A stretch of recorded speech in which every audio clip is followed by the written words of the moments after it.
Today on CityCast Las Vegas, lawmakers are staying silent on NV Energy and their impending daily demand charge, so Nevada Current Deputy Editor April Corbin-Gurnis joins us to explain why.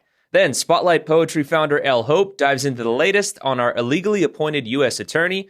We've also got another Good News Friday coming your way, and in our members-only bonus segment, we're diving into where the debate on data centers stands in the governor's race after Aaron Ford took a public stance on them. But before we get to all that, we got to talk about our swag shout-out. Lately, you've been hearing us talking about cleaning out our CityCast swag closet, and a bunch of you joined us recently and got to scoop up some of that limited edition swag. So if you haven't claimed your item yet, shoot us an email at lasvegas@citycast.fm, and we'll hook you up. And if you've been with us for a while now and are wondering, hey, how do I get one of those totes you were giving out? Well, we just opened up our online store and are offering neighbors first access and free shipping on all orders as well. So, if you're ready to become a member or you already are a member, check out our store and snag some swag. Or, if you're considering signing up, there's no better time than now to do it and claim some CityCast Las Vegas gear in the process as well. So, to become one of our neighbors, go to membership.citycast.fm/Las Vegas to sign up. In the meantime, let's get today's show rolling. It's Friday, August 21st. I'm Jesse Merrick, and here's what Las Vegas is talking about.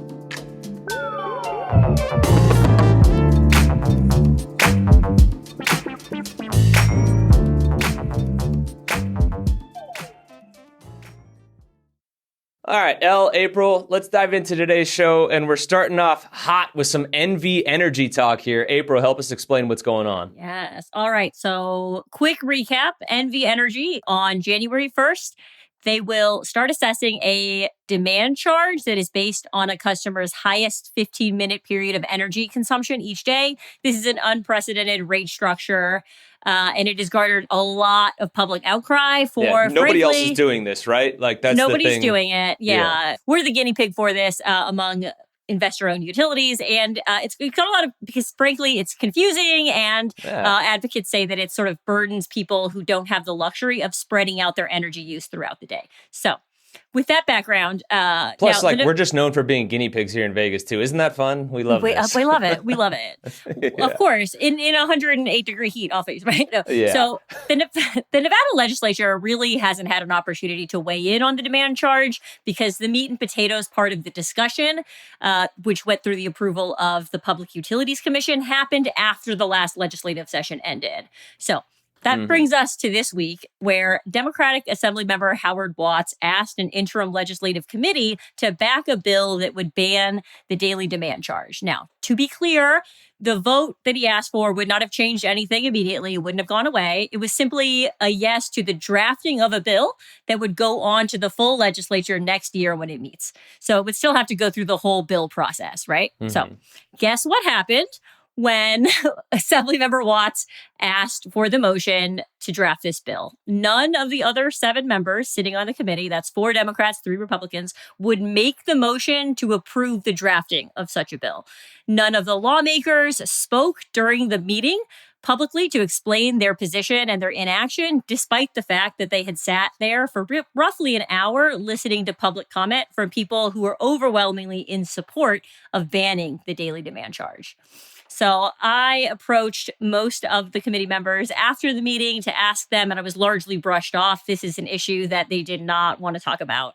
But environmental advocates and consumer protection advocates, they are speaking out, and they are angry about this inaction. As one of them told me at the meeting, the public is overwhelmingly asking lawmakers to do the smallest first step, but they were so cowed by NV Energy that they refused to even do that.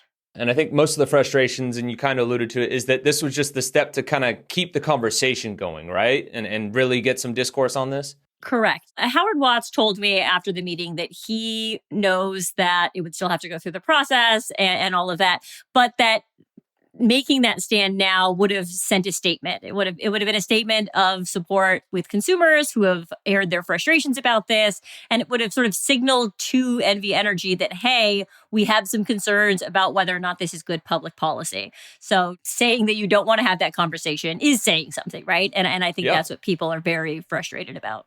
No, definitely. And Elle, I would love your thoughts on this because, like, this was a bipartisan committee. You hear from the folks that are really, interested in this and want this conversation to be had. Why do you think they stayed silent on this one when really people are just asking for them to continue the conversation? Yeah, I mean, April said it best. I think their silence speaks volumes right now, especially since, us Nevadans, we're pretty vocal about NV Energy and our distaste for it and how unfair they've been to local residents out here.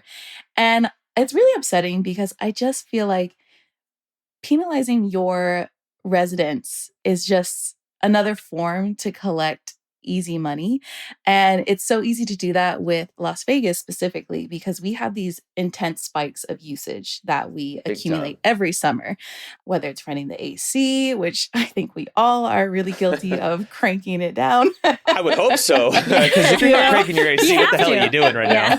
Yeah. I know. I have a couple of friends that are insane and they're like, oh, well, I keep it at like a calm, like 79 to like save money. And I'm like, just thugging it out. No, thank you. Which is crazy. But it's really sad that, some people do have to do that to just make ends meet because energy bills are just skyrocketing out of nowhere. And I feel like it is a necessary conversation that we need to continue to have, especially to legislation, because you're representing us, you're representing the people. And we've talked about this so many times, I feel like on this podcast, how costs are continuing to rise throughout the city in so many small areas in our life. And it's adding up and people are getting really fed up. And there is still a chance that this issue arises in legislative land. There's always stuff that's happening behind the scenes. There's a lot of reasons that don't make sense to the public, but make sense in the inner office of, Carson City that may be the reason why they decline to do anything now. It doesn't necessarily mean that they're not going to address this issue in there. It might be too late because it goes into effect in January and then the legislature doesn't meet until February. And it's harder to roll back something after it's already sort of done, obviously. But certainly from the outset and from the public's point of view, the inaction is disappointing for a lot of people. It sounds like some of the folks that you talked to there, some of the lawmakers were saying that they're drafting bills or at least are drafting bills that are NV Energy related, right? We just don't know the details of that. Exactly. Assemblymember Venice Karras did tell me that she was opposed to Watts's BDR because she doesn't think that that's the best way to address this issue. She thinks there's other ways to address it, and it maybe wouldn't fix what it is hoping to. That's I think a valid reason, perhaps. And then another Assembly member, Cynthia Moore, said that she was working on 2 BDRs that were related to NV Energy. I asked her for sort of details and do either of those address the daily demand charge? And she sort of pushed me off and said, I can't talk right now. So we don't know the answer to that. So there's usually several energy bills, obviously, that get addressed in every session. So we can see, but certainly from the outset, it looks bad.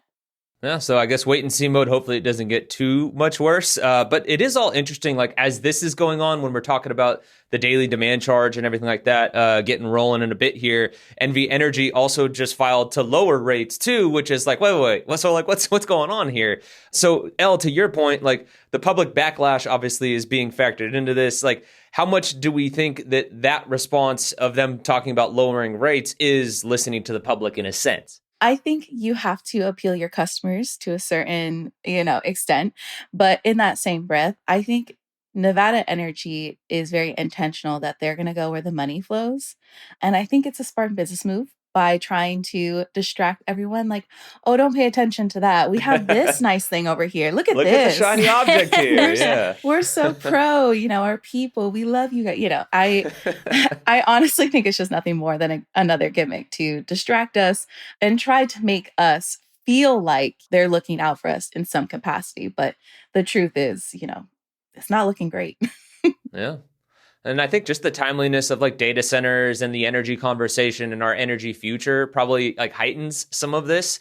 April, I'm curious your thoughts on this. Does the uncertainty or worry of data centers make people think about energy and costs and stuff like that even more now, even though everyone's always worried about affordability when it comes to utilities, but it just feels like there's more oomph behind the public outcry given all the conversation with data centers right now. Absolutely. The energy use and the water use of data centers is a huge topic right now. We're going to talk about that later, right? But it's a huge conversation. And also, I think NV Energy is also dealing with the fallout of everybody seeing those headlines about the $65 million of overcharges they did recently. That impacted a lot of people with like a kind of a silly reasoning, right? Like, oh, we misclassify. We didn't know that an apartment complex was an apartment complex. We thought it was a home. And you're like, how do you? That's like pretty basic, right? Like I could. What home is using that much electricity? So very concerning. I think that the mistrust is just there, along with sort of the everyday struggles. And I think that the conversation really is that people don't understand how the price setting works and how rate making works. And there needs to be a lot more public education on how that works so that people understand it, because just trust us, bro, is not a strategy that NV Energy can get away with. Yeah, and I think that's a great way to classify it, because like people just want more information rather than like, no, we got it, we're good, rather than like, hey, plug in your information to figure out your daily demand charge into this tool that we don't know how the hell it actually works. Like there's just so much uncertainty with it. And to Elle's point as well, people are just tired of feeling like they're being not nickeled and dimed, but just like charged over the top for so many different things given this time of everything being more expensive. So that's all just top of mind, I think, for everyone for sure.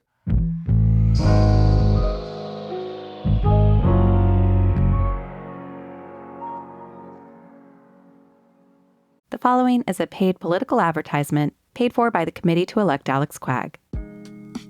Hi, CityCast listeners. I'm Alex Quagg, and I'm running for Clark County District Court Judge, Department 29. Southern Nevada is my home. I graduated from El Dorado High School and UNLV. From my first job to now raising my family, this community has shaped who I am. That's why public service is personal to me. I've spent my career serving on all sides of our justice system, representing service members in the Army, working as a prosecutor, and seeing how courtroom decisions ripple through people's lives and through our community. That's a responsibility I never take lightly. Clark County deserves judges who bring experience, dignity, and respect to every person who enters the courtroom. I'm proud to have earned their support of prosecutors, defense attorneys, law enforcement, labor unions, veterans organizations, and many others across our community. From JAG to judge, I'd be honored to earn your vote. I'm Alex Quagg, running for Clark County District Court, Department 29. Learn more at electalexquagg.com. Paid for by the committee to elect Alex Quagg.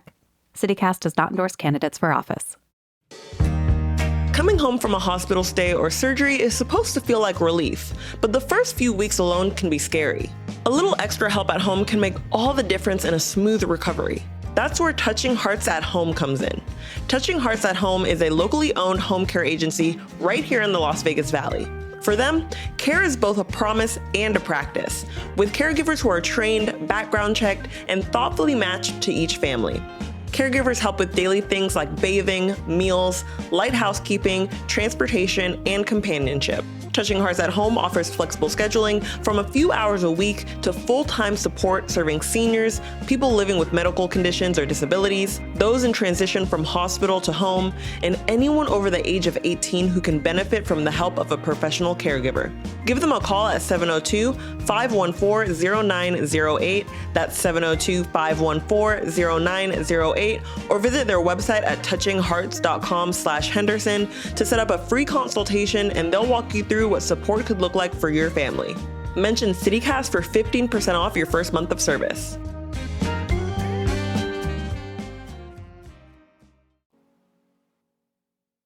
Okay, so let's keep the conversation rolling here. Elle, you're going to help us explain about our illegally appointed U.S. attorney here in Nevada. This is just a wild, convoluted story and kind of a hard one to keep track of. But please do your best to give us the deets on what's going on with Sigal Chadha. Oh my goodness. Okay, everyone strap deep in. breath. We have a lot of information, but we're going to get through it. Okay, so back in March last year, Sigal Chadha was appointed interim U.S. attorney for a 120-day term that was set to expire late July. Right before it ran out, she resigned, only to immediately step into a new title, first assistant to the office. Yeah, okay. Placed in air quotes there. It sounds like assistant to the general manager, right?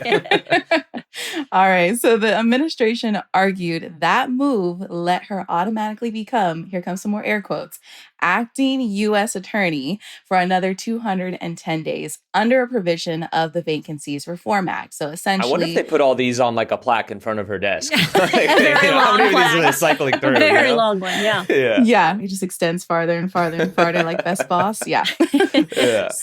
So in plain terms, a job title swap meant to keep her in power without ever going through the Senate, which is actually insane. And the court said, no, you cannot do that. And this isn't really just like a small matter. This is really intense because the U.S. Attorney's Office prosecutes federal crimes here, right? So they deal with fraud, drug trafficking, public corruption, civil cases. And when there's real doubt about whether the person running that office has the authority to be there, it leads to this uncertainty that can ripple into like actual cases. It challenges convictions, delays questions about decisions under her watch, and basically leaves our justice system sitting on shaky ground. And we're in this really awkward limbo right now because, again, she's not supposed to be in office. And President Trump's pick for the permanent job of Las Vegas attorney, George Kalesis, still hasn't been confirmed by the Senate. Yeah, So, this was back in February, right? That he was, at least appointed. So, like, dude's just chilling since February. Like, what?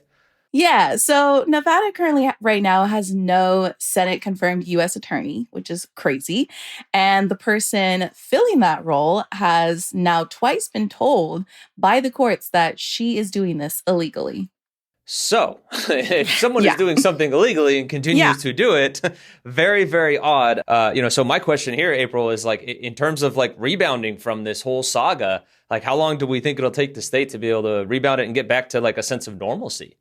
I wish we knew. I think one thing we know about the Trump administration as a whole is that when they are told something is legal, they just do it again and call it by a different name. And it's one thing to note also that this is not unique to Nevada. Like the Trump administration has done this in several other places. The judge in this case ruled against them and said, this is happening everywhere. Like you're doing this in a bunch of places and it keeps getting shut down, but they keep doing it over and over again.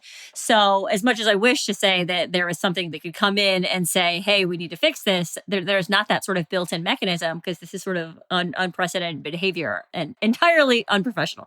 So we have to wait and see, No, yeah, we do, which is crazy. And to your point, like the fact that this gets done a lot is just wild in its own right. you know, that you're sitting there playing these games and all that stuff. And obviously there's been, a whole saga with Chadha and the moves that she's made since she's been in that seat and everything, which is a whole nother segment to dive into. We kind of spoke about that in our previous episode on all this.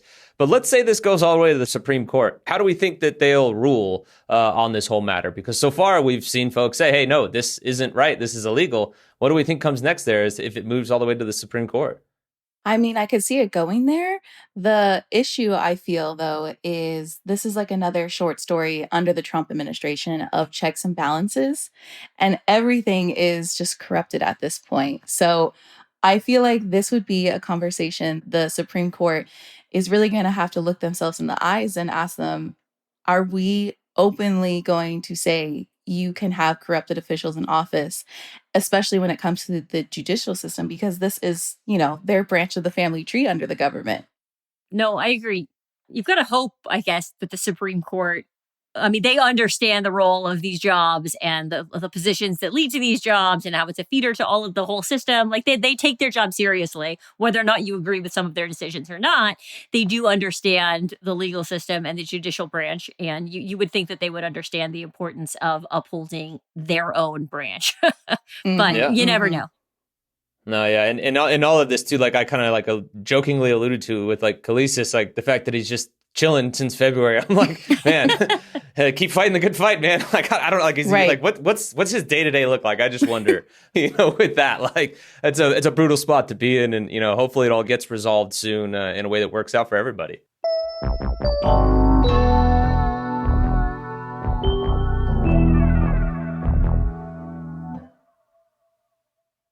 The following is a paid political advertisement paid for by the committee to elect Alex Quag. Hi, CityCast listeners. I'm Alex Quag, and I'm running for Clark County District Court Judge, Department 29. Southern Nevada is my home. I graduated from El Dorado High School and UNLV. From my first job to now raising my family, this community has shaped who I am. That's why public service is personal to me. I've spent my career serving on all sides of our justice system, representing service members in the Army, working as a prosecutor, and seeing how courtroom decisions ripple through people's lives and through our community. That's a responsibility I never take lightly. Clark County deserves judges who bring experience, dignity, and respect to every person who enters the courtroom. I'm proud to have earned the support of prosecutors, defense attorneys, law enforcement, labor unions, veterans organizations, and many others across our community. From JAG to judge, I'd be honored to earn your vote. I'm Alex Quag, running for Clark County District Court, Department 29. Learn more at electalexquag.com. Paid for by the committee to elect Alex Quag. CityCast does not endorse candidates for office. Coming home from a hospital stay or surgery is supposed to feel like relief, but the first few weeks alone can be scary.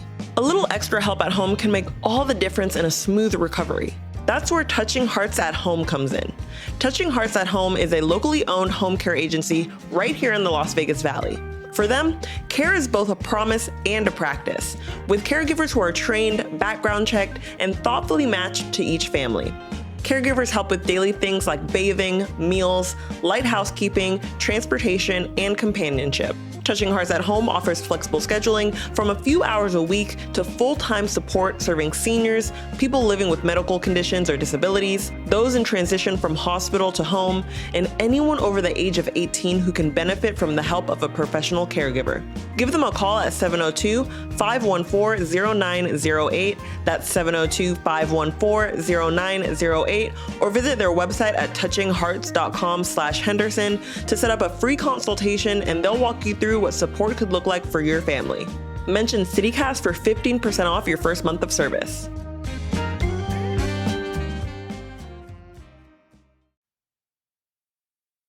Okay, now as we close out the week, let's dive into the third installment of our Good News Friday segment. This is one of my favorite parts of the week because oftentimes we talk about some heavy stuff here on the show or some corrupt things like we kind of just dove into there. This is our chance to shine a light on the good stories from the week that was here in Las Vegas. So April, we'll start with you. What's your good news here on this Friday?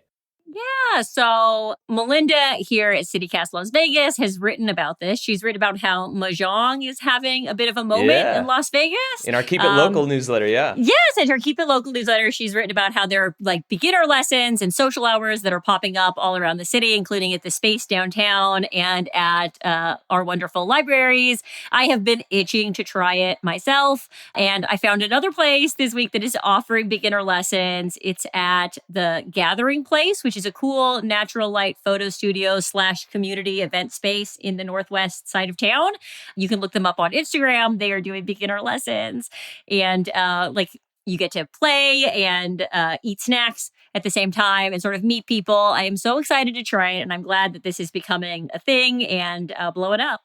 Yeah, it's really exploded. You hear about it everywhere. It was crazy. My girlfriend's mom was an early adopter to Mahjong. And I remember this was months ago. I'm like, what is this? What's Mahjong? I thought it I think she was again, an early adopter where I'm oh, I had never heard about this. And then now you literally see it everywhere. I was at Doberman not too long ago and they were talking about the Mahjong Monday. So it sounds interesting. Elle, have you tried it at all? Have you gotten in on this rage? I have not yet, but I have heard whispers about it throughout the community. So I need to check it out now. Yeah, I love the fact it seems like it's a very communal game, and everyone's interacting and stuff. And it's especially nowadays too, it's everyone's on their phones. We talk about people not talking as often.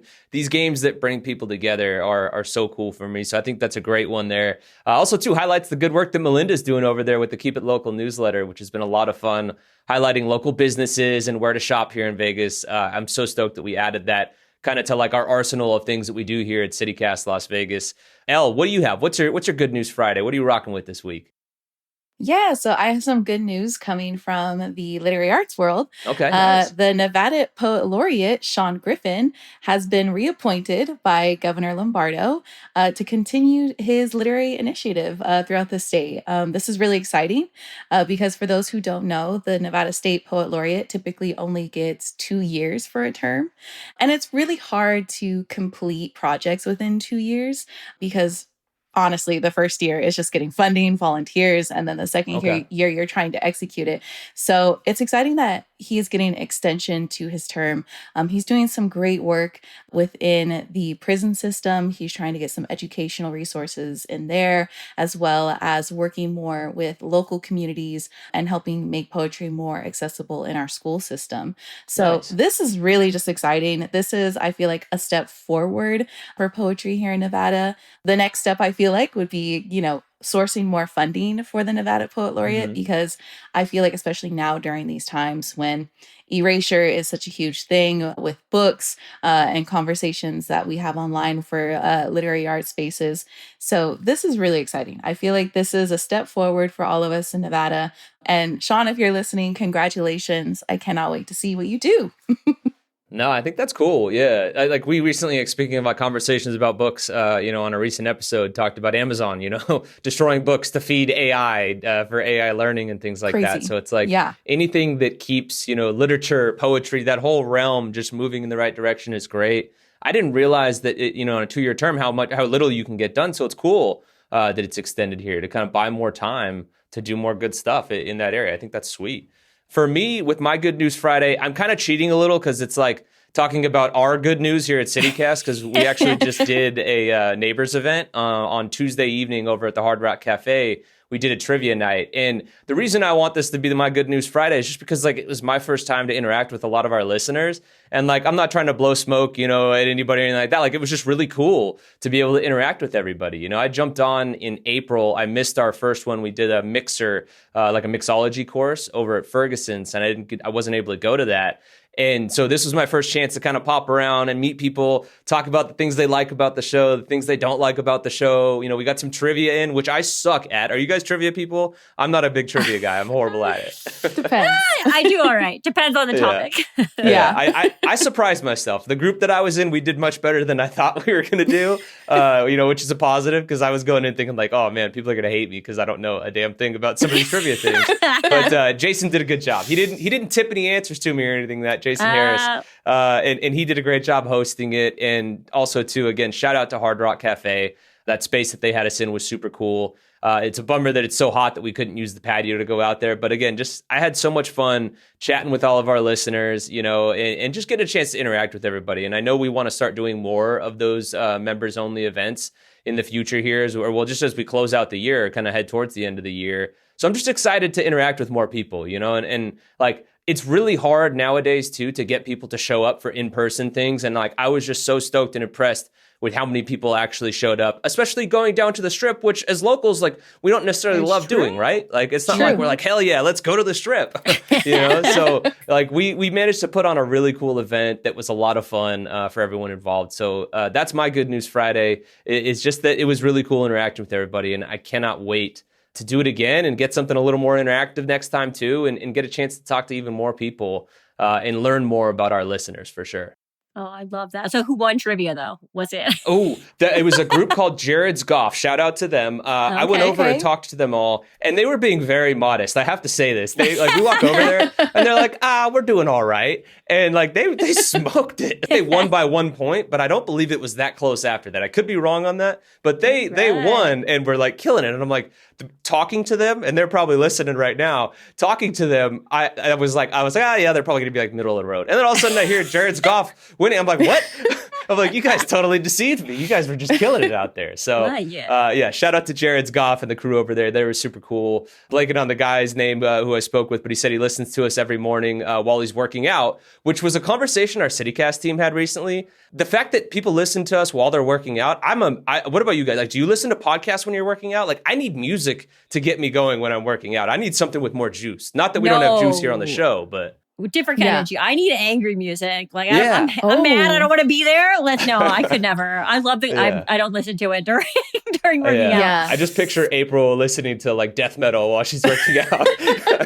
I can see I'm the same way. I need something, some bounce, some hip hop, some rhythm, to keep me going. Because if anything slows me down, I'll walk out of the gym very quickly. Yeah. 100%. Yeah, I'm like, I listen to podcasts while I'm warming up, and then as soon as the lift starts, it's like, no, I need the music. So you gotta lock shout in. out to anybody that can listen to my voice and everybody else that we have on the show while you're working out. Like, you are next level savage in the gym, and I respect the hell out of that. It's time now for our members-only bonus segment, and today we're diving into Aaron Ford's pledge to pause tax breaks for data centers and how that stance fits into the governor's race.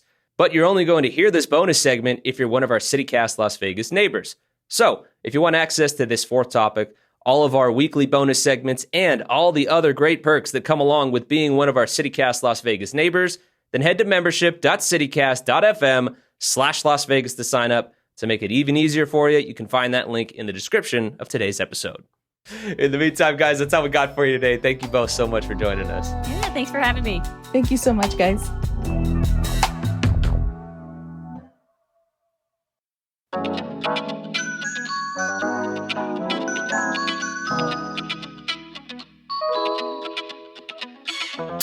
That's all for today here on CityCast Las Vegas. Our executive producer is Layla Muhammad. Our creative producers are Jacob Solis and Rob Katchelreese. We also have additional production support from Katie McMurrin and Monica Morales Garcia.